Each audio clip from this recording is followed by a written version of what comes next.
Olá pessoal, tudo bem com vocês? Então, hoje nós vamos iniciar a nossa primeira aula de bioquímica, no caso, bioquímica de biomoléculas. Quem quiser acompanhar as aulas, é só me seguir no Instagram, @professor_Wesley Santana, e aí você tem acesso às aulas via IGTV. Essa é a nossa primeira aula de 11, onde vai versar sobre bioquímica de biomoléculas. Nessa primeira aula nós vamos falar sobre água. Mas o que exatamente nós vamos falar sobre água? Nós vamos falar das características, vamos falar das suas propriedades, suas funções e, evidentemente, relacionada diretamente com a termodinâmica. Vai ter outra aula sobre água, mas nesse caso é sobre a ionização, ácidos e bases fracas, pH e pOH, por isso que foi dividido em duas aulas. Espera-se que essa aula tenha 30 minutos, pode passar um pouco, tá? Para iniciarmos então nossa aula, eu achei muito bacana e pertinente trazer essa frase de Linus Pauling, que fala: acredito que à medida que os métodos da química estrutural forem aplicados aos problemas fisiológicos, se descobrirá que o significado das pontes de hidrogênio para a fisiologia é maior do que qualquer outra característica estrutural. Vocês vão ver que essa frase faz muito sentido no decorrer da nossa aula. Essa frase foi tirada de um paper, de um artigo publicado por Linus Pauling na Nature. Então vamos iniciar com a água, sua importância geral para os seres vivos. É muito simples, isso a gente estuda lá desde a 7ª série. É bem comum nós sabermos que a água ela tem uma proporção que em torno de 70 a 65% no homem, tá? Essa água então, ela chega nos corpos através da ingestão de águas ou de alimentos. Essa água também depois ela é retirada através da transpiração, que aí regula a nossa temperatura, respiração, formação de urina, de fezes.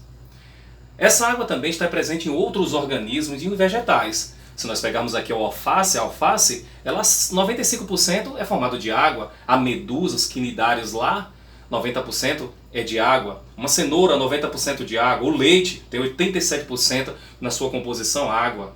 Você pega lá uma vaca, 52%, um rato, 67%. Então veja, a água é bem comum nos seres vivos. Por que seria tão comum? Porque não há como pensar em uma reação bioquímica que não seja mediada por água. Aqui eu tenho a demonstração bem simplificada da água em diferentes órgãos do nosso corpo. O cérebro, o encéfalo, 75%, já os ossos 22%. Então veja, tecidos que requerem um metabolismo aeróbico muito grande, evidentemente que ele vai ter grande também quantidade de água. Repare agora nessa figura que é bem interessante, onde mostra que a água tem uma função totalmente relacionada com a regulação à temperatura do corpo, está relacionada com a lubrificação das articulações, reduz a sobrecarga nos rins e nos fígados, transporta nutrientes e oxigênio para a célula, ajuda a dissolver minerais, como nós vamos ver mais na frente, ajuda a prevenir a prisão de ventre, protege os órgãos, umidifica o tecido, boca e nariz. Então a água é indispensável em vários tecidos e está relacionada diretamente com a nossa fisiologia. O que é interessante aqui estudar da água, pessoal, é bom deixar bem claro, isso nós vamos normalmente no ensino médio de uma forma bem simples. Agora aqui, a ideia é se aprofundar e entender o porquê dessa importância da água em tantas funções biológicas, em tantas funções para com os seres vivos. A água, gente, ela é tão importante que não tem como pensar na origem da vida longe de um ambiente aquoso. Se você pega lá o estudo da origem da vida de Oparin Haldane, ele deixa bem claro que existe um oceano primitivo, que nesse oceano boa parte evidentemente era de água, que permitiu então o surgimento da primeira célula simples, uma célula procariótica, há 3,5 bilhões de anos atrás. Mas dependeu de um ambiente aquático para isso ocorrer. Porque boa parte das reações que ocorreram de compostos inorgânicos, dando origem a compostos orgânicos, ocorreram evidentemente no meio aquoso. para formar a primeira molécula orgânica, provavelmente uma proteína. Ok? Então é muito simples a gente ver algumas funções gerais da importância, né, da água para os seres vivos. Só que vamos aprofundar um pouquinho a respeito desse conteúdo. Vamos falar um pouco agora da química da molécula da água. Eu só posso trabalhar com a bioquímica relacionada com a água se eu entender um pouco da química da molécula da água. Eu só posso entender a termodinâmica envolvida na água, formando soluções com compostos polares e apolares, se eu entender um pouco da química da água. Então, se eu entendo a química da água, bem como as propriedades físicas, eu compreendo a parte química, mas também a termodinâmica envolvida com a água. Atenção, vamos pegar bem desde a base. Uma molécula de água é composta por quem? Dois elementos químicos, dois hidrogênios que estão aqui, ligados diretamente com um oxigênio, numa proporção de 2 para 1. Veja, muito simples essa ideia. A ligação que é feita entre o oxigênio e o hidrogênio é uma ligação covalente, uma ligação que, para quebrar, requer uma boa quantidade de energia. Mas repare agora no detalhe. Se você vai lá na tabela periódica e olha o oxigênio em relação ao hidrogênio, o oxigênio ele tem maior eletronegatividade. E o que isso significa, Wesley? Significa que, vamos dizer de uma forma bem simples, como se ele tivesse mais força de atrair o par de elétrons que está compartilhado entre o oxigênio e o hidrogênio. Entre o oxigênio e o hidrogênio existe um par de elétrons compartilhado. Só que esse par de elétrons, imagine duas bolinhas aqui, está mais próximo do oxigênio do que do hidrogênio. Assim, faz com que o hidrogênio tenha uma carga ligeiramente positiva e o oxigênio uma carga ligeiramente negativa. Para outra ligação entre o oxigênio e o hidrogênio, tem um par de elétrons também compartilhado. E nesse caso, nesse par de elétrons compartilhado aqui, também está mais próximo do oxigênio, fazendo com que esse hidrogênio também apresente uma carga ligeiramente positiva e o oxigênio uma carga ligeiramente negativa. No final das contas, eu vou ter então o oxigênio com duas cargas positivas, ligeiramente positivas, e duas cargas ligeiramente negativas. Tá? Isso dando uma polaridade à molécula de água. Mas vamos bem com calma para entender com mais detalhe ainda. O oxigênio, gente, ele está na família 6A. Ele tem 6 elétrons na sua última camada. Quando ele faz suas ligações, duas ligações químicas que já se estabilizou, ficou sobrando 2 pares de elétrons livres, com carga negativa. E o que acontece com esses 2 pares de elétrons livres, Wesley? Bom, esses 2 pares de elétrons livres faz com que jogue os hidrogênios para um ângulo que afaste desse par e para um ângulo que se afaste do outro par, deixando a água então com uma estrutura angular. E essa estrutura angular permite à água ter uma polaridade do tipo polar. Ela é polar, a molécula de água. Isso sem sombra de dúvida. Aqui é uma representação em bolas da molécula de água. Então, eu tenho aqui carga positiva dos hidrogênios e 2 cargas negativas. Eu tenho um dipolo. A molécula de água, então, é a molécula polar. Por que você está repetindo tanto isso? Porque isso é importante para os nossos estudos. Repara essa figura agora. Mostrando então o ângulo da água. A molécula da água é angular. Tem um par de elétrons aqui livre, vamos dizer assim, e outro aqui embaixo, lá no finalzinho. Fazendo com que se projete os 2 hidrogênios para frente, longe dessas cargas negativas. Por que, Wesley? Porque ao redor desse hidrogênio também tem uma carga, de certa forma, negativa, para evitar uma repulsão, né? Então essa repulsão faz com que esses hidrogênios venham para frente, formando um ângulo de 104,5 graus. Então a molécula da água passa a ser então, polar, tendo um ângulo de 104,5 graus. Como é que você sabe que ela é polar? Bom, veja como é tranquilo. Se eu apresentar um vetor aqui, ó, partindo do elemento menos eletronegativo para o mais eletronegativo, a setinha fica apontando para cá. Aqui a seta também vai apontar para cá. Se você for lá na física estudar um pouco sobre vetores, a resultante vetorial aqui é diferente de zero. Para traduzir para ser uma molécula polar, como é que outra forma de identificá-la? Muito simples. Não tem um par de elétrons em cima e outro embaixo? Então 2 pares de elétrons, correto? Mais um par de elétrons aqui, que está sendo compartilhado entre o oxigênio e o hidrogênio, 3. 2, como aqui, 3.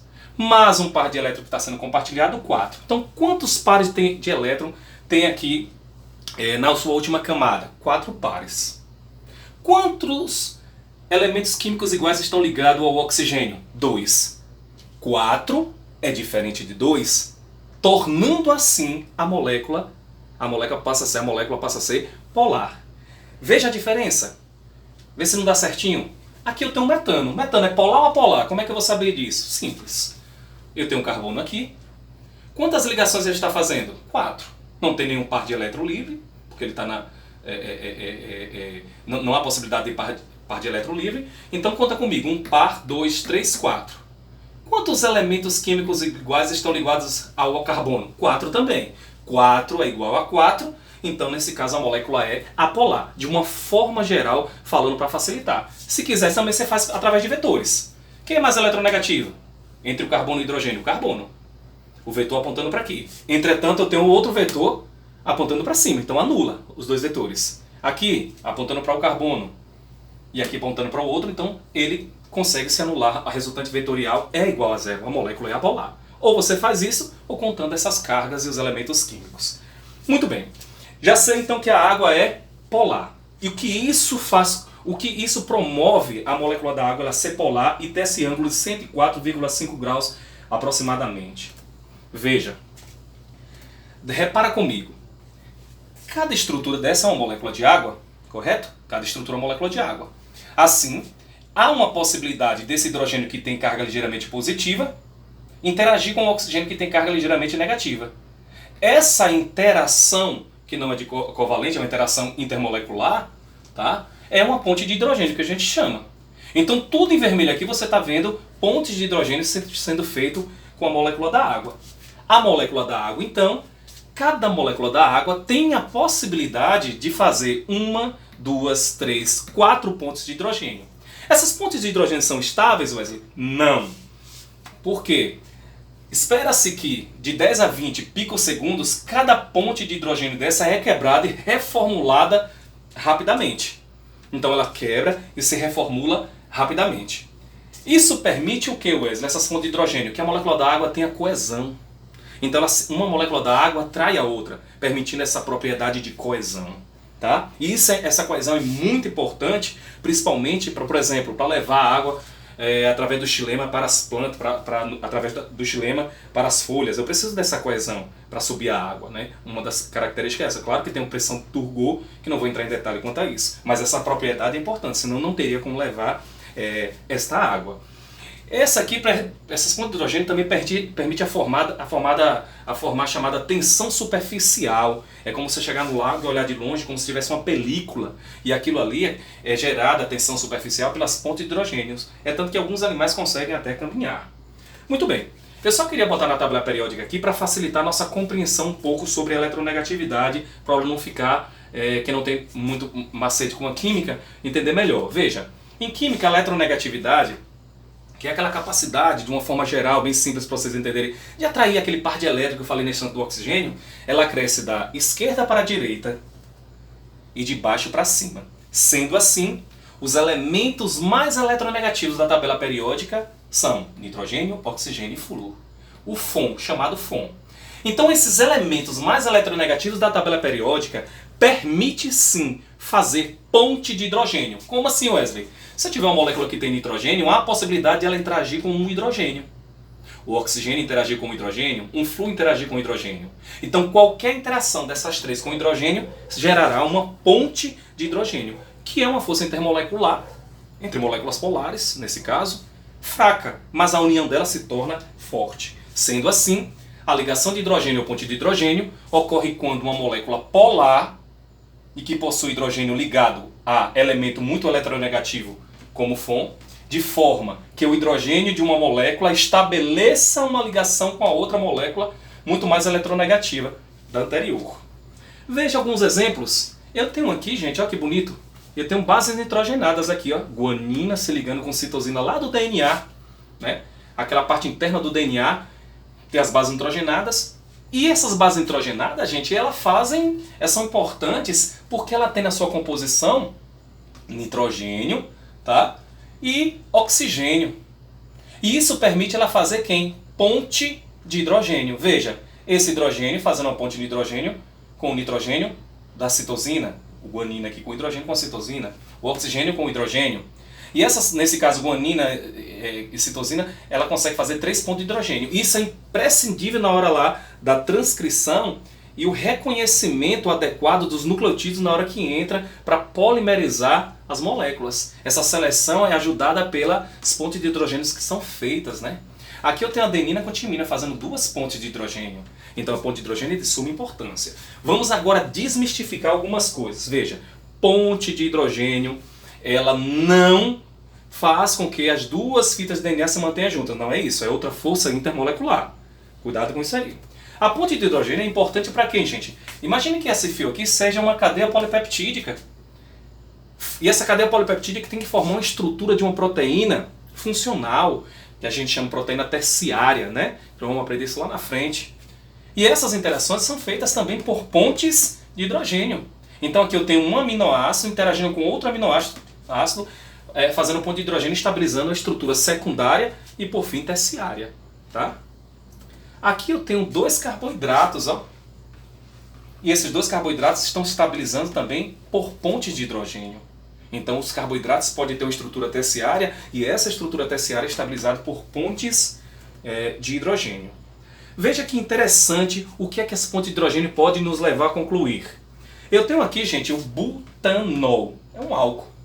E aqui eu tenho outro butanol. Há uma possibilidade entre eles de fazer ponte de hidrogênio. E por eles fazer ponte de hidrogênio, faz com que o ponto de fusão, que é quando essa substância vai para o estado de vapor lá, né?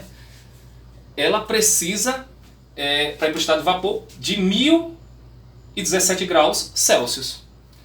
Entretanto, um amiguinho dele aqui, ó, que é um hidrocarboneto butano, para ir para o estado de vapor, né, do líquido para o gasoso, enfim, lá, da forma que vocês estudam, que eu estou tentando falar de uma forma mais simplificada possível, eu só preciso de estar menos 0,5 menos 0,5 graus Celsius. Olha a diferença, por conta de uma hidroxila que permite fazer ponto de hidrogênio, faz com que eleve consideravelmente o ponto de fusão, nesse caso aqui, desculpa, é ponto de ebulição, tá, gente?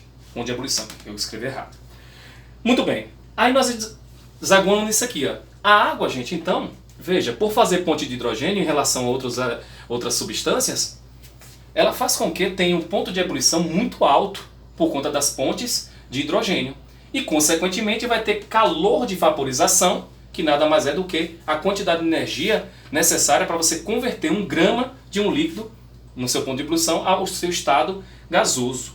A ponte de hidrogênio é até tão importante. Se ela não existisse, a água não estaria líquida na temperatura e na pressão atmosférica que nós temos aqui, estaria no estado de vapor, e isso faria com que então não existisse vida na Terra. A vida na Terra está totalmente relacionada com as pontes de hidrogênio. Então, vamos agora, gente, quando nós agora vamos falar um pouco sobre água relacionado com as soluções, eu quero parar um pouquinho para a gente estudar de forma mais superficial possível termodinâmica da água, porque nós vamos ter lá na frente uma aula só sobre termodinâmica. Para começar, qual é o conceito de termodinâmica? Bom, a termodinâmica, gente, é uma área da física. Ela estuda basicamente as transferências de energia. Ela busca compreender as relações entre calor, energia e trabalho, analisando a quantidade de calor trocadas e os trabalhos realizados em um processo físico. Aqui nós vamos estudar basicamente 2 áreas da termodinâmica, a entalpia e a entropia. Eu vou precisar desses conceitos para explicar alguns fenômenos relacionados com a água. Vamos comigo aqui, ó, como é simples. O que seria a entalpia, Wesley? Entalpia nada mais é do que a quantidade de energia em uma determinada reação que podemos calcular de calor em um sistema através da variação de entalpia. Ou seja, eu não posso olhar para uma substância e dizer assim, ó, quanto de calor ela tem, mas eu consigo, através de uma reação química, compreender o processo dessa variação dessa reação química, quanto de energia estava envolvida nessa transformação. Como assim, Wesley? Olha como é simples entender. Veja comigo, por favor. Entalpia, representada pela letra H, é a energia total de um sistema medido a pressão constante. Não é possível medir a entalpia, mede-se a variação de entalpia ou calor da reação. Então delta vem de variação. Como assim, Wesley? Olha, eu vou explicar ainda mais fácil ainda, veja. Uma reação exotérmica é que libera energia, correto? Então se ela libera energia seria assim, vamos entender olhando para esse gráfico, para facilitar. Veja, no início eu tenho um reagente, tá? considere A e B o reagente. Ele tem uma boa quantidade de energia, uma boa quantidade de entalpia. Vai gerar um produto, está aqui embaixo. Então, depois do reagente gerar o produto, através de uma reação química, me parece que a quantidade de energia baixou. O que é que aconteceu? Houve uma variação de energia e essa variação permitiu liberar energia na forma de calor. Então, essa variação de energia de reagente para produto, que nesse caso liberou calor, delta vem de variação, eu falo que essa reação então é exotérmica, porque liberou energia. E eu conheço através do gráfico por quê? Porque quando eu olho aqui eu tenho grande quantidade de energia e aqui depois do produto tem uma menor quantidade de energia. Essa variação fez com que eu deduzisse que é uma reação exotérmica. E a reação exotérmica eu posso representar assim, liberou calor, a variação de energia é o quê? Quando ela libera calor, significa que ela perdeu calor, não perdeu? Ela liberou calor. Então eu tenho menos energia no produto do que eu tinha no reagente. E eu represento através disso aqui, ó, ΔH, e o símbolo é menor que zero. Tá? Agora, olha essa aqui. Reação endotérmica, uma reação que absorve calor. Nesse caso está absorvendo. Já ΔG já ficou o quê? ΔH maior do que zero, porque está recebendo. Né? Provavelmente é uma reação que ele absorve esse calor. Olha como é simples. Pegando como mesmo exemplo, AB reagente, CD é o produto. Então eu tenho mais energia no produto. A variação de entalpia, ela recebeu energia, por isso que eu tenho mais energia no produto. A variação de entalpia é maior do que zero. Então preciso saber basicamente disso. Variação de entalpia se liberou calor ou absorveu calor. Se for maior do que o zero, ΔH maior do que zero, é uma reação endotérmica, menor exotérmica. Qual o conceito de entropia? Basicamente, estou levando só para a parte básica. É uma grandeza termodinâmica associada ao quê? Ao grau de desordem de um sistema.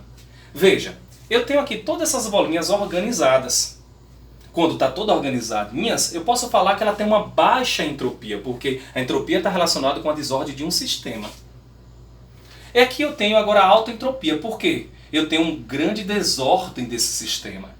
O que é um sistema? É o que eu pego para estudar. O que está ao lado desse sistema eu chamo de vizinhança. Tá? Eu tinha um professor na USP que falava assim, olha, esse negócio de ordem e desordem não existe não. Segundo ele, que deveria falar da seguinte forma. O que seria entropia? É a probabilidade de um determinado evento ocorrer dentro de um espaço configuracional. Peraí, bonito, eu consigo compreender, mas o aluno não vai entender a priori que está começando agora com esse assunto. Agora, gente, um macete que eu vou lhe dar aqui, presta atenção. Olha, toda entropia, por exemplo, eu estou passando daqui para aqui, não estou passando de uma ordem para uma desordem. Se aqui eu estou aumentando a entropia, tem que ser às custas de alguma coisa. E aí vem o macete, ó. Aqui não é um sistema para mim, tudo que está ao redor é vizinhança. Se aqui está aumentando a entropia, a sua vizinhança está o quê? Diminuindo. Não tem como aumentar a entropia de um sistema sem diminuir a entropia da sua vizinhança. Ou seja, é como se tivesse aqui, ó. Imagine meus dedinhos aqui, ó. É a vizinhança. Está aumentando quem? A entropia. Aumentando a entropia aqui, a desordem. Automaticamente eu tô, na minha vizinhança está aumentando quem? A ordem. Então tudo é em relativo a um sistema e a sua vizinhança. Aqui, está aumentando a ordem. Na minha vizinhança está aumentando a desordem. Isso é importante porque senão você não vai entender soluções apolares e polares em água, tá? Seguindo. Falando de entropia, então, eu também posso calcular a entropia, mas não é o objetivo agora, a gente vai ter aula só para isso. Se eu quiser calcular a entropia, variação de entropia seria quem? Entropia final menos a inicial. Assim eu posso falar que ΔS maior do que zero, então eu estou dizendo que a entropia aumentou, aumenta a desordem. Então toda vez que você vê esse símbolo ΔS maior do que zero, está aumentando a entropia, aumentando a desordem. Quando eu vejo ΔS menor do que zero, eu estou diminuindo a entropia, diminuindo também quem? A desordem. Então não posso esquecer esses símbolos, porque ele vai me ajudar muito a determinar um fenômeno físico em uma reação química. Veja, eu vou voltar nesse slide no instante, veja que interessante a respeito disso aqui. Eu vou passar diretamente para aqui. Vamos bem com calma, olha, o que eu falei na estante. Aqui tudo nessa caixa tá? Aqui é a minha vizinhança. Essa caixa aqui está aqui, tá? De uma forma bem simples para vocês entenderem. Aqui é o sistema que eu estou estudando. Veja que o sistema está liberando quem? Calor. Quando está liberando calor, essa reação é endotérmica ou exotérmica? Se está liberando calor, ela é o quê? Exotérmica. Veja, então se ela está liberando calor exotérmica, a ordem desse sistema aqui vai diminuir e está liberando calor, não tem como as moléculas ficarem agitadas. Então vai diminuir a entropia aqui. Mas na sua vizinhança vai aumentar a entropia. Tá vendo que eu tenho que ter no sistema, para eu falar se está aumentando ou diminuindo a entropia, eu tenho que também relacionar com a sua vizinhança. Então eu posso falar que os processos exotérmicos, o que é que ele faz nos processos exotérmicos? A sua vizinhança, ΔG é maior do que zero. ΔG maior do que zero significa o quê? Que eu estou aumentando a entropia. Nesse caso da vizinhança, mas do sistema está diminuindo. Olha o de cá agora, do seu lado direito. Vizinhança, sistema. O sistema está recebendo calor da vizinhança.